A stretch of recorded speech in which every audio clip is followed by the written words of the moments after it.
Hey DM, I accidentally made a taser, and now I'm scared. Wait, you're not an artificer. No, I'm a Tempest Cleric, so whenever I deal lightning damage to a creature, I can push them 10 feet away from me. And up is 10 feet away from me, right? Yeah, that's right. But I also have the gift of the chromatic dragon feat, so whenever I hit someone with a weapon, it deals an extra 1d4 lightning damage. So you've built a taser that deals extra damage and launches enemies 10 feet in the air. And then they fall back down, taking another 1d6 bludgeoning and landing prone. So everyone else can attack at advantage too. What's the range on this? 600 feet with a longbow. Is this going to be a problem? Oh no, that's great. That's great. Let me just make a quick note. You are about to be executed, bound in manacles and trapped in a locked room. You have only 24 hours. Okay, I'm free. What? I cast Knock. Knock? Is that a spell? It unlocks any object, like manacles or a door. I can just stroll out. I forgot to say, the door's magically locked, so you can't just... Oh, it works on magic doors. Really?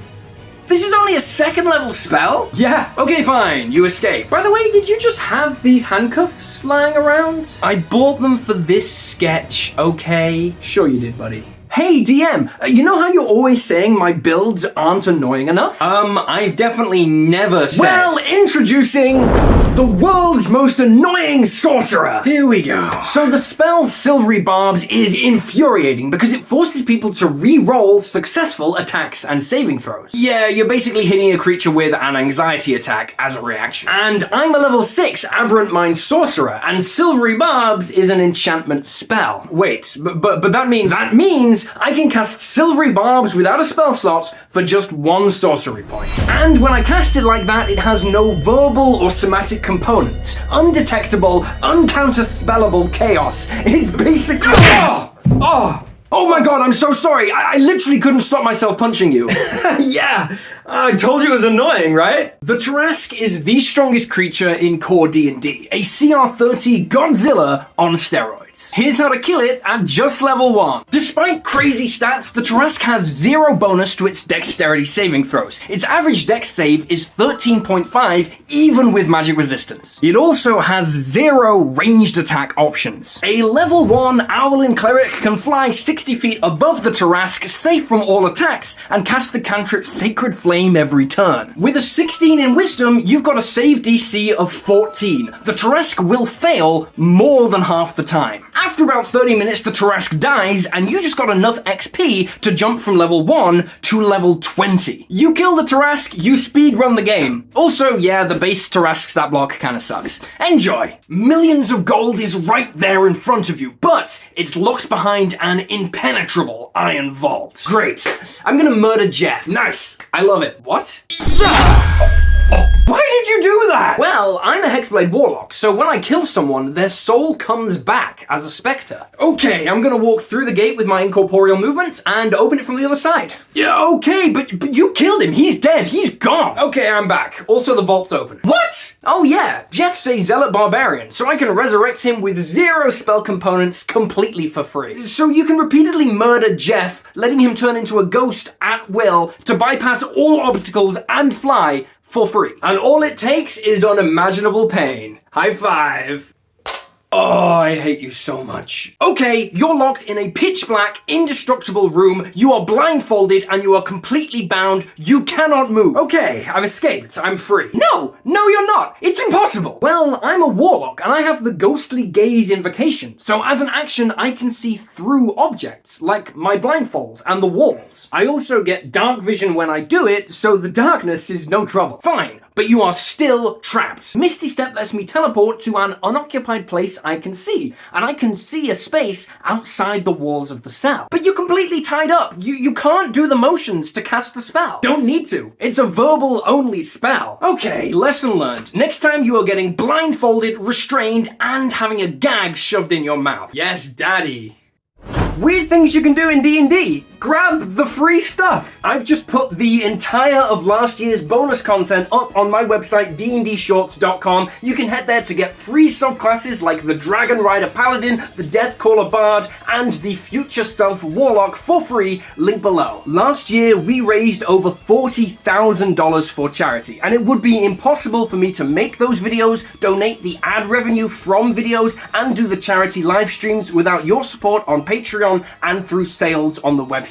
So please check out the stuff we've got below. We've got dice. We've got thousands of pages of epic adventures, subclasses, rules expansions, new species, magic items, feats, spells, and if you use the code NY25, you get 10% off everything for the entire of this month. That's in addition to the discount you get if you grab the full compilation of content from last year. Thank you so much for all your support. At the very least, grab the free stuff and you can get some epic D&D expansions that help support the channel, help us support awesome causes, and create content without living in fear of the algorithm and fluctuating YouTube ad revenue. Link is below. Thanks for checking it out. Back to the shorts. Hey DM, I want to be a Path of the Giant Barbarian. Oh, great. And I'm going to be a Centaur with the Sentinel feat. Unusual, but I do wait.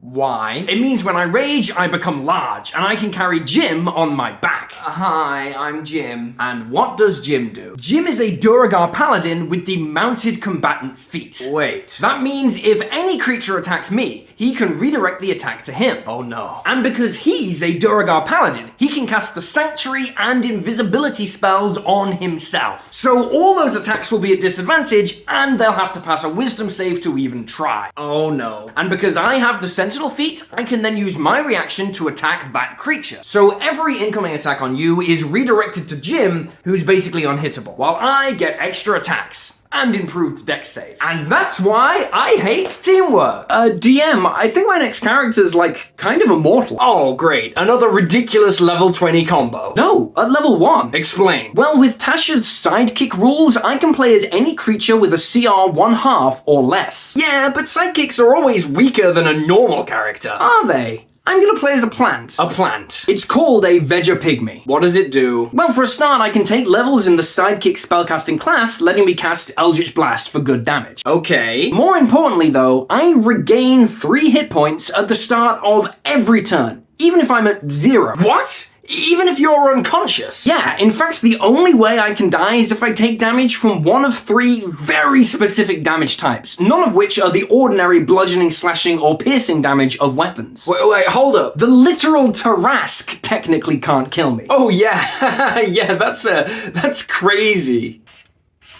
This is the most powerful summoning spell in D&D, a game where you can summon dragons and abominations, and it's a dog. Mordenkainen's Faithful Hound summons a spectral dog. It's invisible and it can't move, but it also can't take damage. And it can bite a target within 5 feet of it for 4d8 damage every turn. Combine this with a wall of force forming a dome around a creature, and you've just locked them in an unbreakable prison with a creature they can't see or damage, hitting them for 4d8 every turn. The dog lasts for 8 hours with no concentration. This combo single-handedly kills an adult red dragon if you lock it in a 15-foot dome. No saving throw, no hope, only death by pupper. That's a good dog. Hey DM, I want to be a wizard barbarian multiclass. That is literally the worst character possible. They cannot work together. I'll start by being a blade singer wizard, maxing out my dexterity and intelligence. Fine. Then I take 1 level in barbarian, and barbarian unarmored defense stacks with blade singing. Wait, with my amulet of health, that's a static AC of 24. 24? Combat turn 1, I enter my blade song and cast mirror image. Okay. Turn 2, I enter my rage and start attacking. Wait, no, this can't be working. My AC is crazy, I have mirror image up, I resist bludgeoning, slashing, and piercing damage, and anytime I do take a hit, I can expend a spell slot with Song of Defense to reduce the damage back down to 0. You actually did it. What do you think? I think you might be God. So this feat is completely busted, and I bet you've never even heard of it. Cartomancer gives you the Prestidigitation cantrip, and it lets you imbue 1 spell from your class's spell list into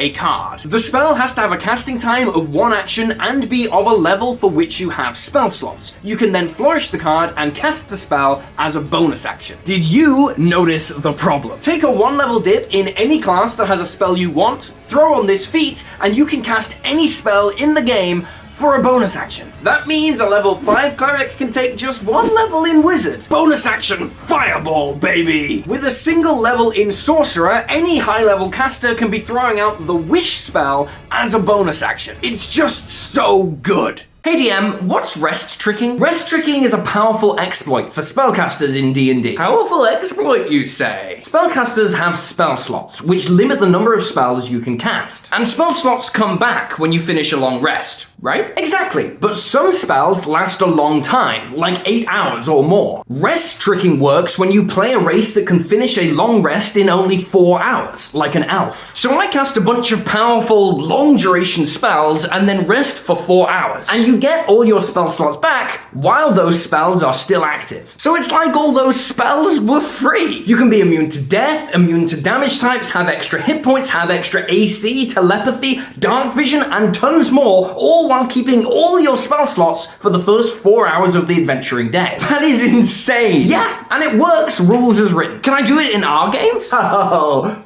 no. Hey DM, I think I've created the most messed up combo in D&D. Well, I'm sure it's nothing I can't handle. I would like to wild shape into an aphid. The insect? Aphids are asexual reproducers. I will now impregnate myself. Oh god, is this some weird fetish thing? Shush. It gets so much worse. You said conditions carry over across wild shapes, and that includes physical changes like pregnancy. Well, I spend the next 4.6 days in aphid form gestating my eggs, and just before giving birth, I wild shape again into a Quetzalcoatlus, the dinosaur. I lay my eggs, and soon the whole party will have giant CR2 flying dinosaur steeds, who are also my children and technically my genetic clones. Well, I'm scarred for life. Thank you. There is an ability so overpowered in D&D, they had to change the rules to remove it. But you can still do it if you know how. Yuan-Ti and Satyrs used to get magic resistance, giving you advantage on all saving throws against all magical effects, until they nerfed it to only work against spells. But did you know that all Warlocks get this ability at level 3? With the Pact of the Chain, you can summon an Imp Familiar. Monster Manual page 69. Nice! When the Imp is within 10 feet of you, you share its magical resistance trait if it is your familiar. Invisible Imp stashed in your pocket, giving the most broken racial trait to any race in the game. But don't worry, OneD&D changed this by giving Warlocks access to it at level 1 instead. What a balanced game. Enjoy. Hey DM, I want to play a high elf swashbuckler. An elf pirate rogue. What's the backstory there? The backstory is that I want the high elf cantrip feature. You just want the free spell. Yeah, I'm grabbing Booming Blade. Booming Blade? We're starting level 5. I can use my Booming Blade to attack and deal an extra 5 damage on every hit. Okay. My swashbuckler feature also gives me sneak attack on that hit, and I can't take opportunity attacks, so I can then run away and use my bonus action to hide. Oh no. Now if the enemy tries to follow me on their turn to find me, the Booming Blade will trigger, dealing another 2d8 thunder damage. For 4d8 plus 3d6 plus 4 damage every turn, and I end each turn hidden, and the damage just goes up as I gain levels. I'm starting to see why pirates got hanged. Yo, DM, I think I've found a broken thing. You are a wizard. You are the broken thing. If I cast Find Familiar, I can summon a spirit in the form of a spider that is just 0.5 millimeter big. Yes, but remember, your familiar can't attack. But it can deliver my spells from its location if they have a range of touch. Okay. So I can have my 4 millimeter spider climb onto a guard and cast Shocking Grasp from 100 feet away. And it has advantage because he's wearing metal. Wait. As far as anyone can see, this guy just explodes in a spontaneous electrocution.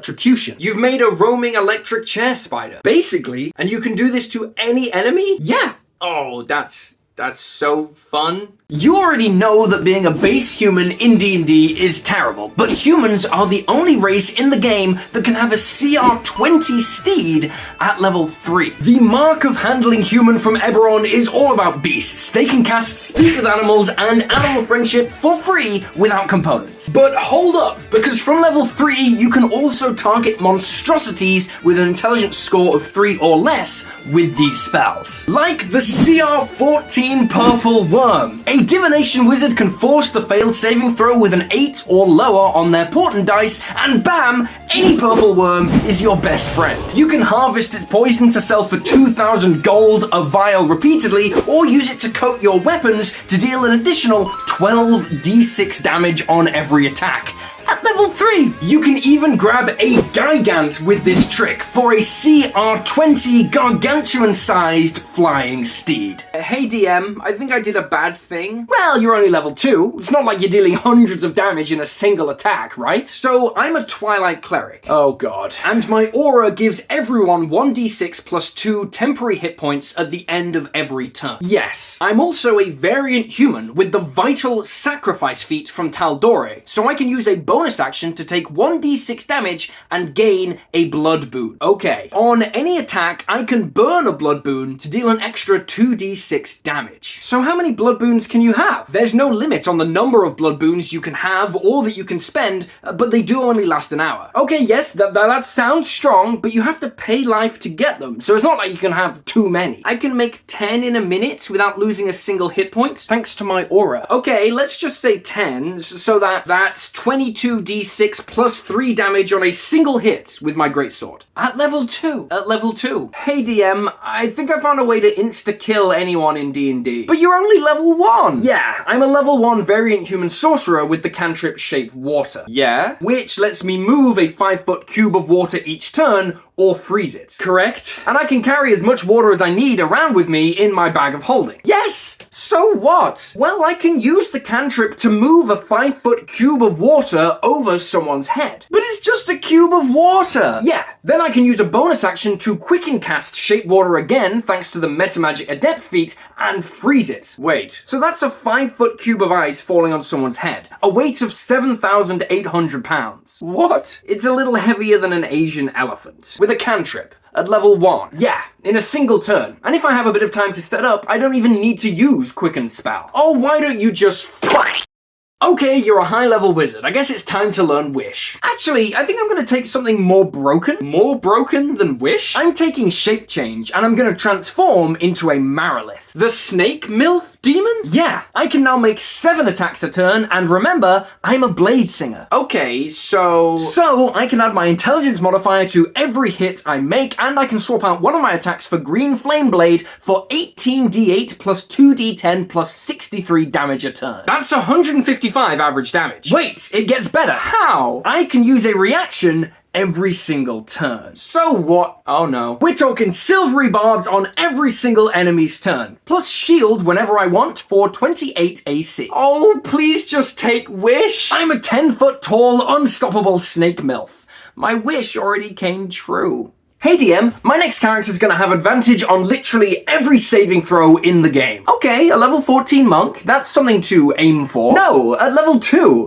What? Yeah, I'm a Vidalcan, so I have advantage on intelligence, wisdom, and charisma saves. Okay. I'm also a level 2 barbarian, which means danger sense, which means advantage on dex saves, plus proficiency in strength and constitution saves. Oh god. While I rage, I have advantage on con saves, and because everyone gets a free feat at level 1 now, I'm gonna grab the new durable feat for advantage even on death saves. Advantage on every save at level 2. Well, except con saves, but I still have proficiency in those, and I will buff them again at level 4. Okay, I'll just have to kill you before the group reaches level 4. You mean kill my character, right? Say what? Okay, I use an action to cast Charm Monster. Okay, the demon is charmed by you, but it can still attack other people. Actually, no, because I also cast Command. Oops, it takes a full action to cast that spell. I'm a Glamour Bard, so I can cast it as a bonus action. But you've already cast a spell this turn. I can also cast it without a spell slot. So the new rules let you cast it even though you cast something else already. Yeah, and I command him to grovel. He falls prone and does nothing on his turn. Whoa, slow down, he gets a saving throw. No, he doesn't. Why not? Because a creature charmed by me automatically fails all saving throws against the command spell. Okay, he's prone and he can't take any actions this turn, but next turn, he'll be up. And no, he won't. Why not? I can bonus action cast command every turn without a spell slot, so he can literally never escape. I hate this game! Hey, DM, I think the new D&D rules broke clerics. No, the new D&D rules fixed the game. They fixed it. Level 10, I can use an action to cast any level 5 or lower cleric spell that doesn't have a casting time of a reaction. Okay, so that's a single action to cast the spell Hallow. Doesn't that normally take 24 hours to cast? Yeah, and for good reason. I've just given every creature of any creature types that I choose vulnerability to any damage type I choose. Any damage type? And I pick slashing, the same damage type as all of our weapons. Do the creatures get a saving throw? Nope. And it doesn't cost concentration or a spell slot. I've essentially halved every enemy's hit points with no saving throw. Oh God. He can't help you. He works for me now. Okay, DM, I'm gonna charge into battle running within 5 feet of Carlos. And as he runs past me, he triggers an opportunity attack as per the new rules. Wait, you're gonna attack him?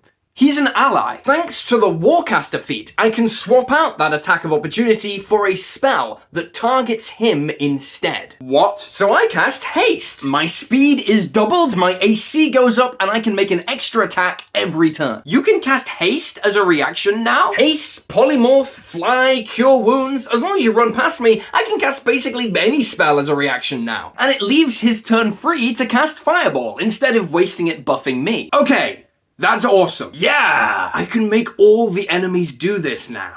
What? Hey, DM, are we using the new rules for spells in D&D? Yeah, sure. They fixed the broken ones, right? Oh, yeah, absolutely. Anyway, I'd like to cast Conjure Elementals at 6th level. Okay, at least it doesn't summon actual creatures anymore. No, now it just lasts for 10 minutes and adds 6d8 on every attack roll that I make. What? I'll cast that a few minutes before combat, then on my first turn, I'll drop a 5th level Scorching Ray. Oh, okay, so that's 6 attacks, each dealing 2d6 plus 6d8, and then I can bonus action Metamagic Adept Quicken Spell Eldritch Blast for 3d10 plus 18d8. That's 301 average damage in a turn. Also, all enemies within 15 feet have their speed halved. I miss the old broken spells. DM, are we using the new rules in D&D? Yeah, why? Well, the new invocations now let any cantrip benefit from buffs that used to only affect Eldritch Blast. Sure, let's say invocations can now work for any cantrip. In that case, I take Lance of Lethargy, Repelling Blast, and the Ray of Frost cantrip. Interesting, but why? Because when I hit an enemy with Ray of Frost, their movement falls by 10 feet. Okay. Then with Lance of Lethargy, their movement falls by 10 feet. Wait. Then with Repelling Blast, they're pushed backwards 10 feet. So you reduce the creature's movement from 30 down to 10. Yeah, and then I push it back. So it can effectively never make any progress towards you. It's basically just bullying. Yeah. I think it's technically murder. Well, hey DM, can I take the new Grappler feat? That garbage? Sure. The new version lets me grapple a creature while also damaging them with my unarmed strike. And as a dragon monk, I can grapple using dexterity. Fine. It also lets me move a creature my size or smaller at full speed while grappling. Yeah, whatever. And also, Jeff has just cast Spike Growth. Hi, I'm Jeff. I can now use a bonus action to dash, gaining a fly speed, and carrying the creature I'm grappling below me, dragging it through the Spike Growth. Oh no. Level 6 Wood Elf Monk, that's 100 feet of movement, that is an unavoidable 40 d4 damage. 100 average damage at level 6? Plus the damage of my 2 unarmed strikes. Ah, I liked it when monks sucked. The werewolf towers over you, laughing as combat begins. Hey DM, just reminding you, my plasmoid character is currently naked. Yes, I know. And plasmoids have the ability to squeeze through a space as narrow as 1 inch. So I'm gonna kind of sloop into his mouth, down his throat, and as far into his intestinal tract as I can get. What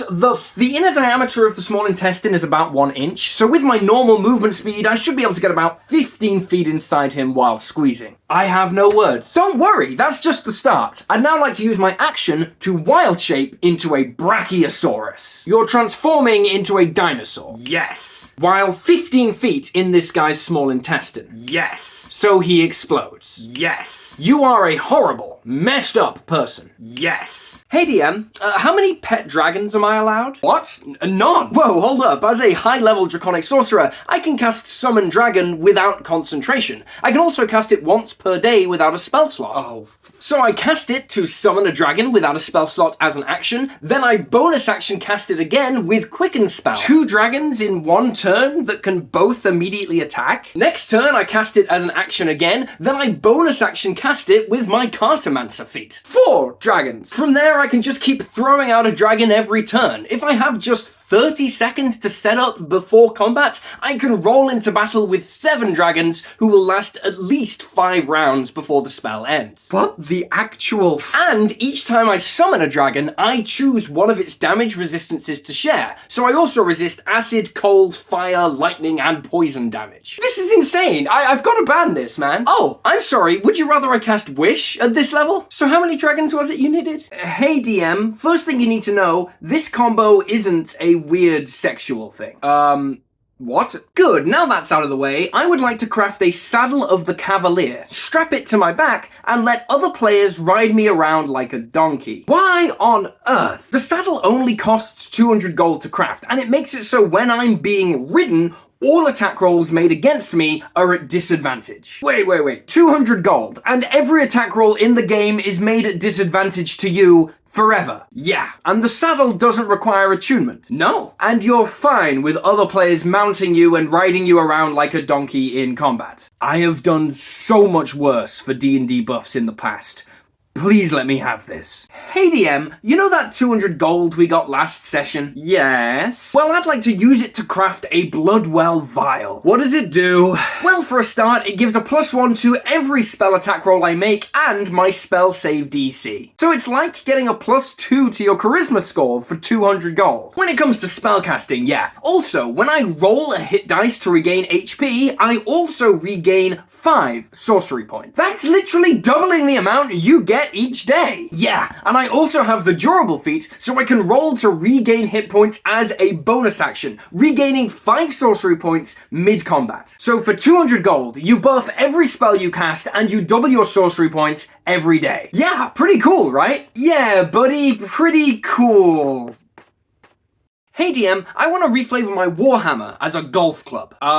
Why? Well, I have the Crusher feat, so when I hit an enemy, I can move them 5 feet, like 5 feet directly up. Oh, this again. I'm also using a Warhammer with the push property, so when I hit them, they get pushed 10 feet away, which upon being lifted is 10 feet diagonally through the air. Okay. And thanks to my Barbarian Forceful Blow, they'll get pushed another 15 feet. So you can launch enemies 25 feet up and away in a single swing. Yeah, then they fall for an unavoidable 2d6 extra damage and land prone so we can all dogpile them. Assuming you haven't knocked them off a cliff or something. Exactly. And henceforth, my hero name shall be the Golfer. Cool, yeah, I'll make a note of that name change.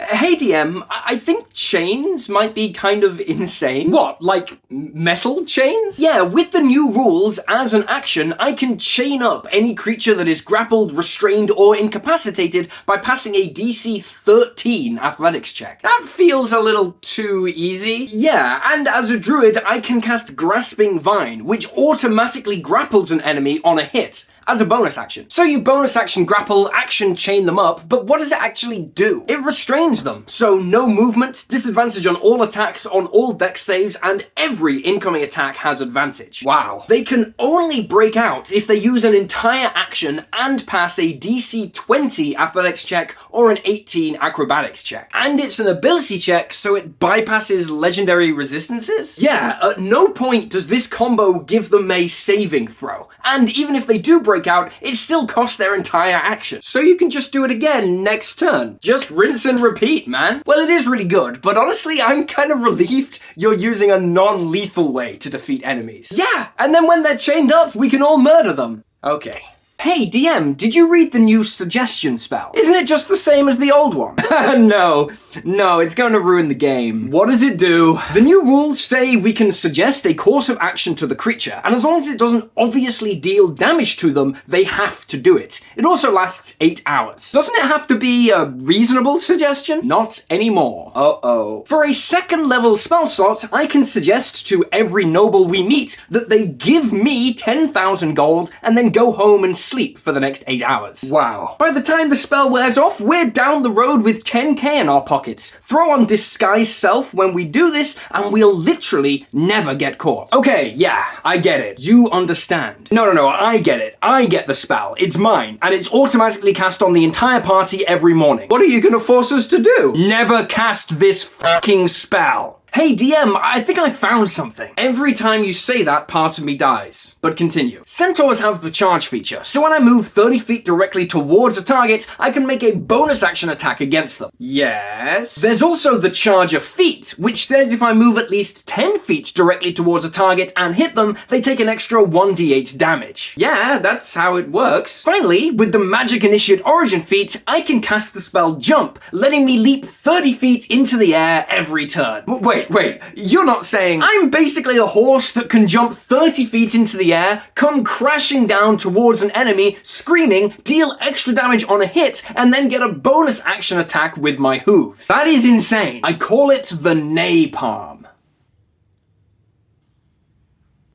You proud of that? Yeah, kinda. Hey, DM, I found something amazing. Here we go. The new rules say if you end your turn in a space occupied by another creature, you fall prone. And I'm a World Tree Barbarian, so at the start of an enemy's turn, I can use my reaction to teleport them to a space within 5 feet of me, like 5 feet directly above me. Why would you do that? They appear above my head and immediately fall into my space. And the teleport also reduces their movement speed to 0, so they can't leave your space. Any ranged attacks they attempt are at disadvantage because they're within 5 feet of me and they can't leave my space, so they can only really attack me, the tank. Okay, great job tanking. Then their turn ends in a space occupied by me, so they fall prone, no saving throw. No saving throw? Now everyone's melee attacks are at advantage against them, and I can repeat this every turn. That's horrific. It's the rules. Then the rules are horrific. Hey DM, me and the boys were talking, and we decided we want to go more Old Testament on the next bad guy. What does that even mean? I can cast Conjure Celestial as an action. It creates a cylinder of bright light that deals 6d12 to any creature that moves through it. Yes, but only once per turn. Yeah, so I summon it next to an enemy, then use my bonus action to attack. Hashtag War Cleric. I can then use my Warhammer's push property to shove the enemy through the light to the other side. Okay, that's 6d12 damage, but then it's the next player's turn, and they use their weapon, or Eldritch Blast, or just the shove action to push the enemy back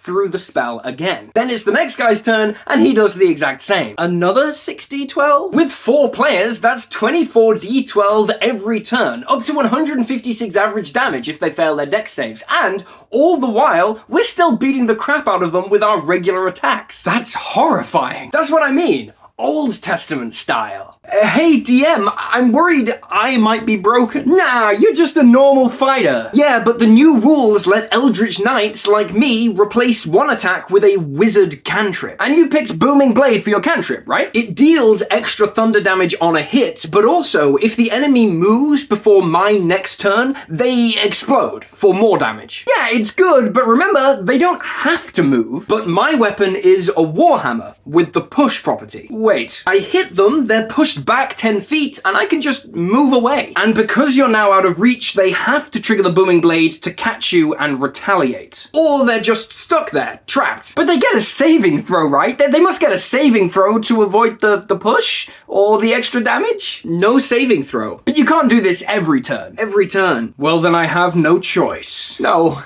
please.